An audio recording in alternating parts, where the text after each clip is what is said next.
sensibiliser la quoi. Tu laves les mains. Ah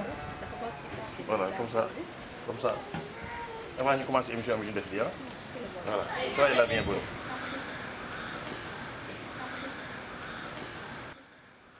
Merci beaucoup à toute l'équipe de Thiès Info merci à yéen ñi nga xamante ni yéen ñuy suivre actuellement depuis Thiès Info Thiès TV tey nag ñuy amaat mbégte di jàkkaarloo waat ak yéen fas yéene nag waxtaane ak yéen lépp li nga xamante ni mooy actualité dans le monde entier mais également surtout aussi à Thiès tey nag ñuy amaat immense plaisir di recevoir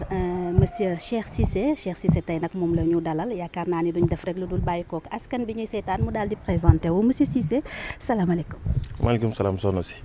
ñu ngi lay dalal ak jàmm di la nuyu di la sant di la soyez la bienvenue prêt à répondre à vos questions. merci beaucoup monsieur Cissé ñun tamit ñu ngi kontaan bu baax ci dalal bi ñu dalal d'abord dañuy bàyyi rek nga nuyoo askan bi mais aussi présenté wu wax askan bi kan mooy Cheikh Cissé. bon loolu dinaa ci kontaan parce que Cheikh Cissé il est natif de Thiès fi laa gënee àdduna judd ci kër Ablaye Yakhine quartier Ablaye Yakhine nekk doomu El Hadji Aliou Cissé. nekkoon sëriñ bu mag ci kër Ablaye Yakhine ak doomu soxna Ndeye Kane fa laa juddoo fa laa yaroo jàngee école primaire Mbambara mi nga xamante ne tey jii moo nekk Ablaye Yakhine fa laa yaroo fa laa def sama cycle primaire avant mi dem la kër def sama cycle secondaire à part mes études football na j'ai joué à l'US du Rail en finale de la Coupe du Sénégal et joué naa aussi en senior en deuxième division et en première division joué na ASC Thiès joué Damels de Tivaouane avant may terminer sama carrière ASC Thiès politique nag daf ma dab. alors joué nga nekkoon nga footballeur est-ce que mën nañu xam loolu ci ban année la toll ak ñaata at nga def ci milieu football bi.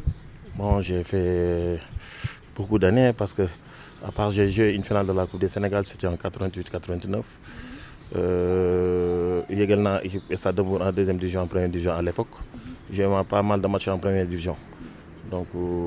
def naa ci ay at am naa ci tour parce que aussi dama débuté sama équipe koñ Arlem ma joué fa cadet nekk capitaine j'ai ramassé une année tous les coupes ma nekk senior aussi gagné naa benn coupe départementale ak ay coupe zonale nekk naa fa entraîneur tey jii maay président bi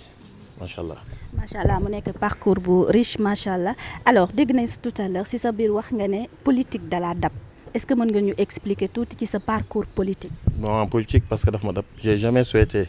d'être un politicien musul nekk sama rêve mais j'en fais partie de la jeunesse malsaine en 88 boobu maa ngi la Kayor bu Talla Sylla Moussa ne génnee lycée Malick Sy man maay génnee la Kayor ak sama génération à l'époque ñoom Malick Kane pour citer Malick Kane il est devenu un responsable politique tey jii moom laa cité comme ci ñoo bokkaloon génération à l'époque. En 94 92 93 bokkoon naa ci jeunesse pour l'alternance ba tey Talla Sylla dirigé woon ko avant muy formé parti en 98 ma nekkoon ci responsable clé yi nekkoon tamit au niveau local et au niveau national. En 2009 ci la ma Modou Kara woo jox ma le parti à Thiès le PVD Hizbul Haq mu parti de la vérité pour le développement. Je pense que depuis lors depuis 2009 à nos jours je reste le coordinateur régional. et chaque élection man may jiitu may nekk tëdd. donc su ma la déggee da nga jóge ci Talla Sylla daal di dem ci ki nga xamante ni mooy sëñ Modou Kara. waaw ma dem ci Cheikh Ahmadou Kara Mbacké Noreyni mi nga xamante ni tey jii mooy le général de Bamba le guide spirituel de la coalition du SEC mais le guide spirituel aussi des temps modernes mais le guide de la jeunesse waaw nekk tamit guide pacifique bu révolution muy Cheikh Ahmadou Kara Mbacké Noreyni voilà. mu mel ni nekkoo seulement àndoog Kara en tant que politique mais aussi en tant que talibé sëñ Modou Kara. bon Kara il est natif de Thiès kër Ablaye Yakhine ñoo bokk fi ñu gënee àdduna mooma yar mu nekk koo xamante ni suñu guide la c'est notre guide spirituel avant muy nekk sax guide PVD Hizbul Haq parce que Hizbul Haq soxna suñu yaay soxna Dieng moo ko dirigé au niveau national. te loolu mi ngi bawoo PVD mi ngi bawoo ci mouvement mondial pour une cité de Dieu waaw mi ngi bawoo ci. bon sama relation ak Cheikh Ahmadou Kara Mbacké Noreyni day loo xamante ni politique boolewuñu day diggante sëriñam ak taalibeem mu nekk suma xarit nekk koo xamante ni man dama ko bëgg mu fonk ma lool am fu ma teg nekk koo xamante ni wax dëgg yàlla dootan xam lu dara parce que mos nañ ma interviewé ci benn chaîne privée ma koy wax ne ñun dañoo judd topp ko bëgg ko suma xool li mu def tey ci jeunesse Sénégal en 95 mu ñu leen jox leen ma sàcc yi toxkatu yàmbaay yi ak reykatu nit ñi moo soppi leen yóbbu leen ci yoon def naa ñëpp gisoon nañ Kër Massar en 95 ñi nga xamante ni maanaam téeméeri nit ñi tegaloon nañu si je me trompe pas 650 personnes yoo xamante ni c'était des bandits il a réussi jubal leen ci yoonu yoonu siraatal mustaqiim réglé leen ñuy jàpp di julli waxtu juróom il a aussi créé benn camp boo xamante ni mi ngi Géejawaay ku sa doom dëng fa lañ ko yóbbu redressé ko tey jii daara la ñu bari ay reykat nit lañu woon ay sàcc ay malfaiteurs ils ont réussi aujourd'hui di jiite julli di jàng xasaayid Serigne Touba di jàng alxuraan di jàng métier loolu contribué na ko mooy loo xamante ne aussi c'est à saluer parce que un guide spirituel comme Cheikh Ahmadou Kara Mbacké Noreyni ñun gisuñu ko dans le monde entier parce que loolu aussi war nañ ciy bàyyi xel koo xamante ni yaa ngi jël ndaw ñi di leen defar ku sa ndey ak sa bàyyi télé yow nga defar ko loolu c'est des gestes à saluer war nañu bàyyi xel ci moom c'est très important. alors gis nañ ni sëñ Modou Kara bu yàggul dara génn na souvent dañ koy gis bu dëkk bi yëngoo mu daal di génn def benn déclaration donc je pense que démb génn na def benn déclaration ci wàllum jagleel ko njiitu réew mi muy le président de la République muy wax affaire assemblée nationale pour ñu dissoudre assemblée nationale donc yow loolu lan nga ci xalaat.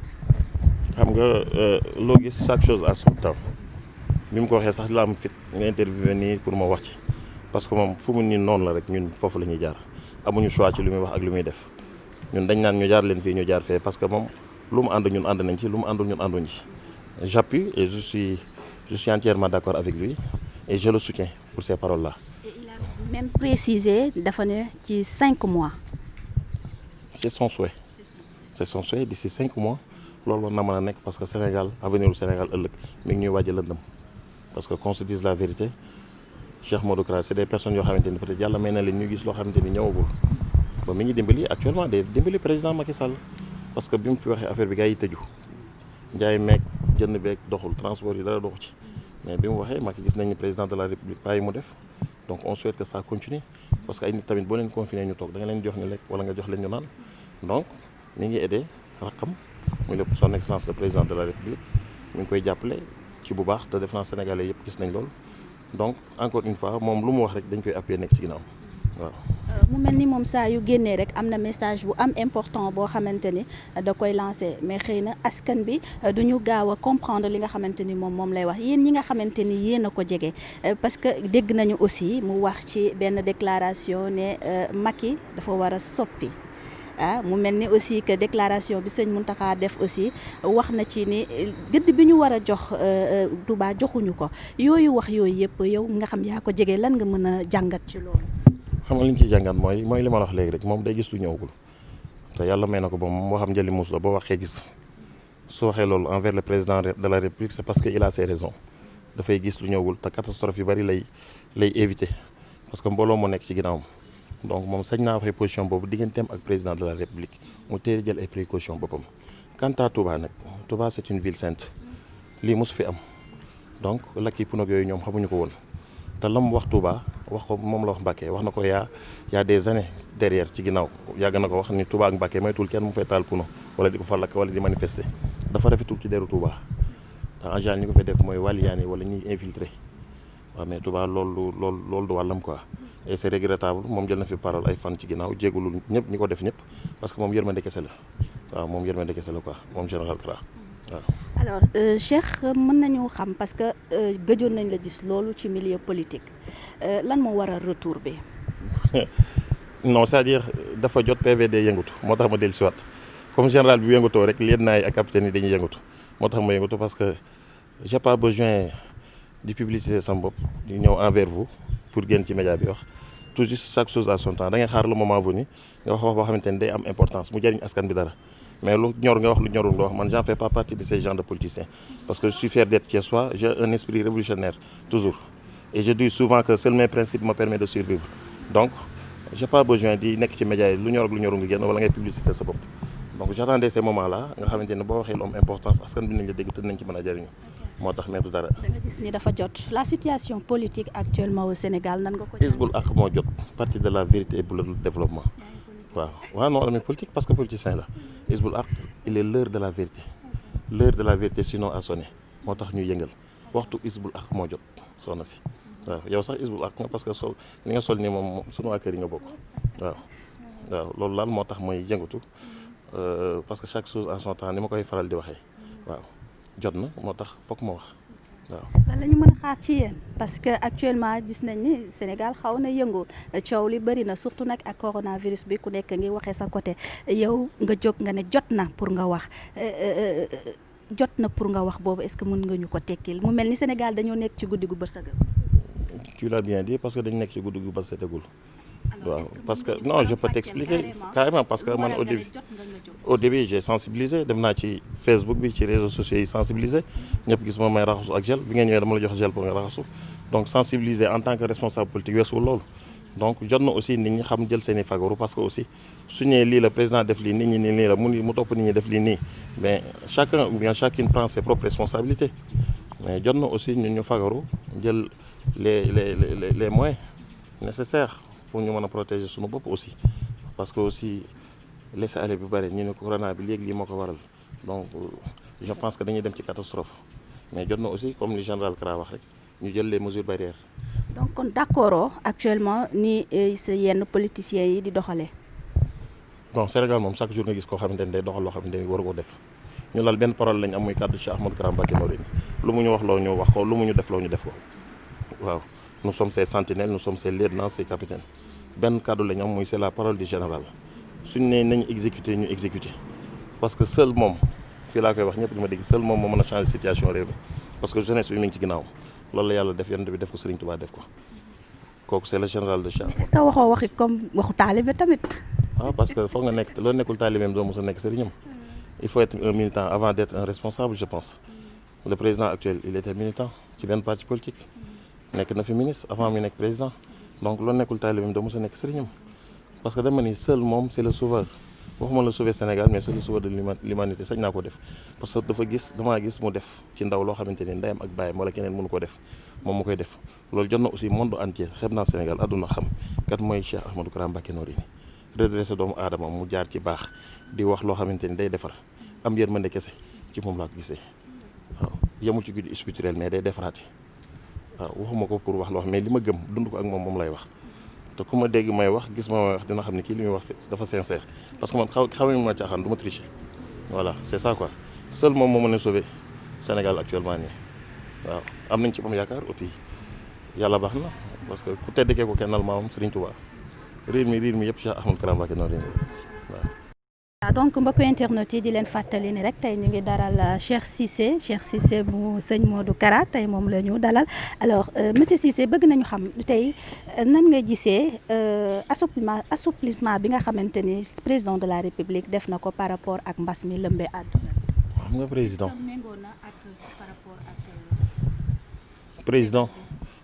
c'est le président peut-être il a ses conseils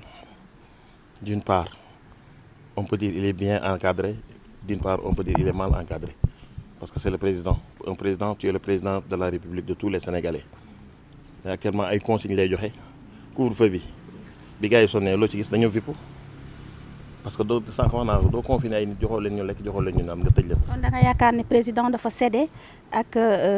coow li nga xamante ni population bi moom la ñu teg. à mon point de vue sama gis-gisu bopp pour éviter yenn obstacles yu continuer moo tax mu lever couvre-feu bi. waaw moo tax mu séddee quoi à mon point de vue je dis ak sama analyse politique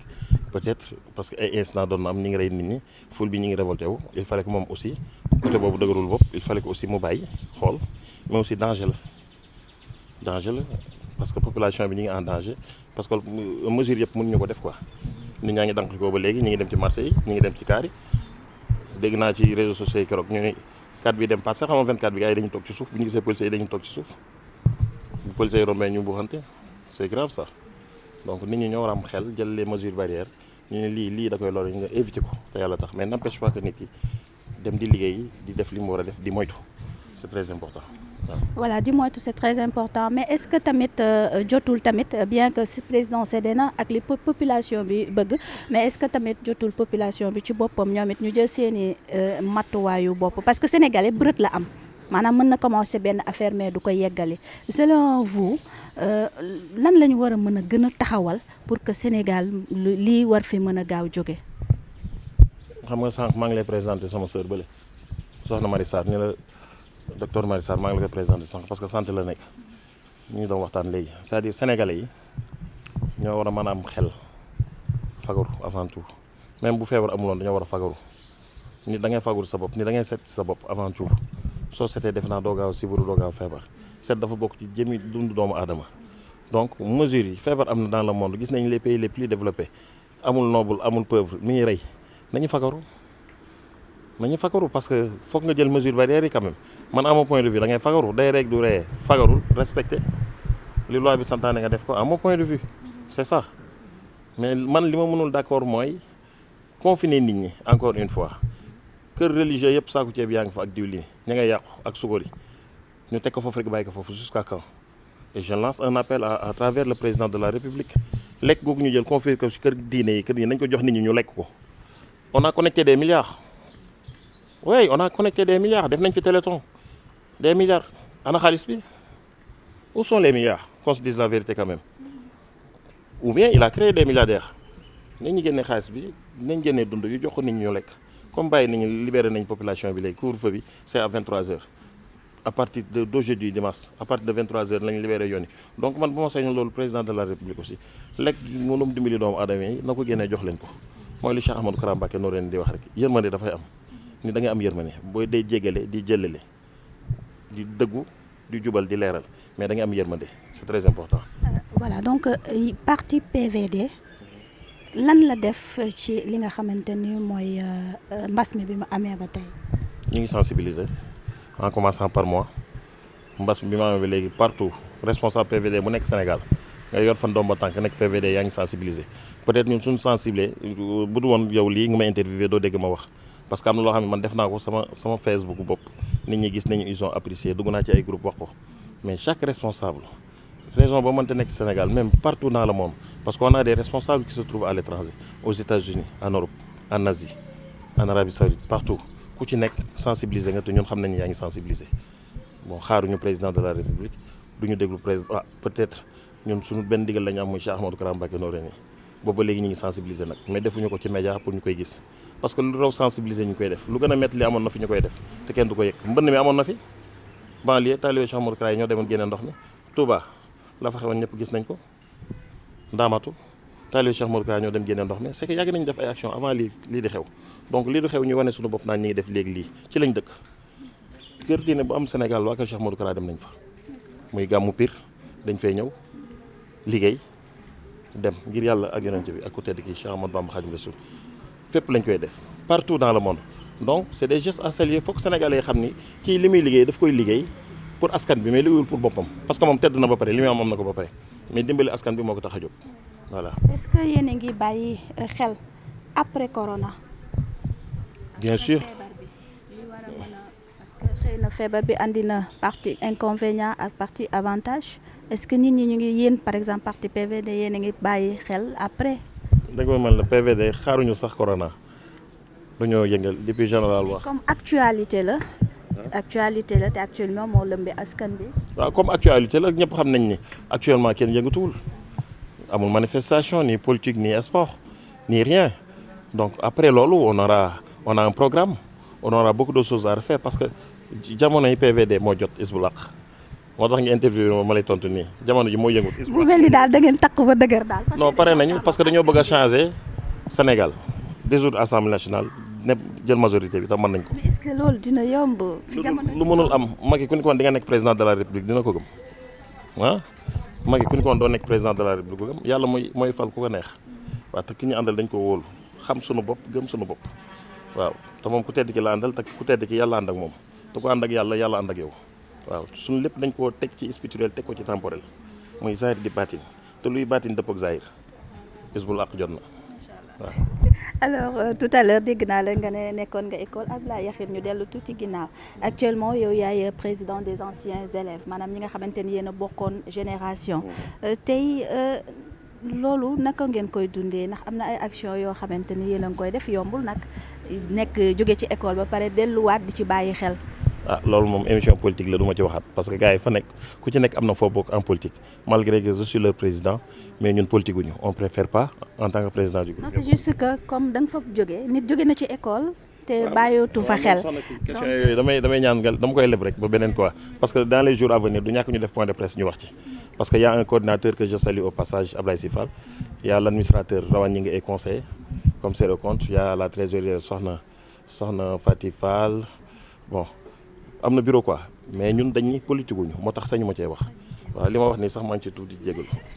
voilà donc monsieur Cissé vraiment kontaan nañu lool ci dalal bi ñu dalal ci émission bi macha allah ñu bàyyi la rek nga wax sa kàddu yu mujj. avant tout di la remercier parce que aussi tu fais bien ton métier li may faral di wax rek journaliste en général bu ñu interview ba pare sama dernier mot du neex ma dama ciy wax dëgg tey jii Thiès réseaux sociaux yi bari nañu journalistes yi bari nañu tojuñu fenn waaw journalistes yi bari nañu tojuñu fenn. donc yow tu en fais partie ñi nga xamante ni wax dëgg yàlla macha allah ñoo ngi ñaan yàlla liggéey bi am barke yàlla la fal cet li nga bëgg yaa ko xam suñu borom def ko parce que c'est Latir c'est un ami xamante nañu c'est quelqu'un c'est un Thiessois que je salue et je remercie au passage ci disposition am ci bëgg dëkkam ak ci liggéeyam bu xarañ donc ak sa gars yi nga àndal caméraman yi maa ngi leen di sant di leen gërëm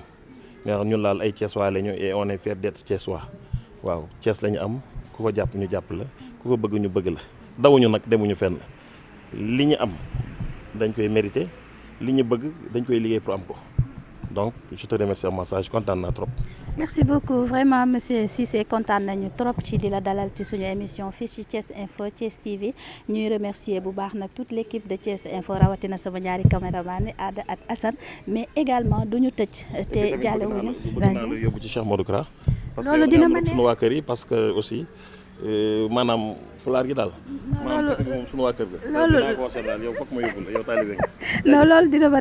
dina ma neex trop ma jàkkaarloo ak sëñ bi wax dëgg yàlla macha allah donc du ñu tëj nag sans jaale àdduna ndax suñu tonton bi nga xamante ni moom moo fi jóge muy Moïse Ambroise Gomis mu nekkoon vraiment un présentateur d'une dimension exceptionnelle donc nag moom moo fi jóge ñu koy ñaanal yàlla rek fi mu nekk gënal ko fii nga xamante ni moom la jóge donc di sant bu baax yéen ñi nga xamante ni yéen a toogoon di ñu seetaan man nag di leen jox rendez-vous demain incha allah d'ici là portez-vous très bien di leen fàttali rek ne bu ngeen bëggee information actualité partout dans le monde tapez www.thiesinfo.com bu ko defee ngeen di am lépp li nga xamante ni mooy actualité dans le monde entier merci beaucoup et à demain incha allah.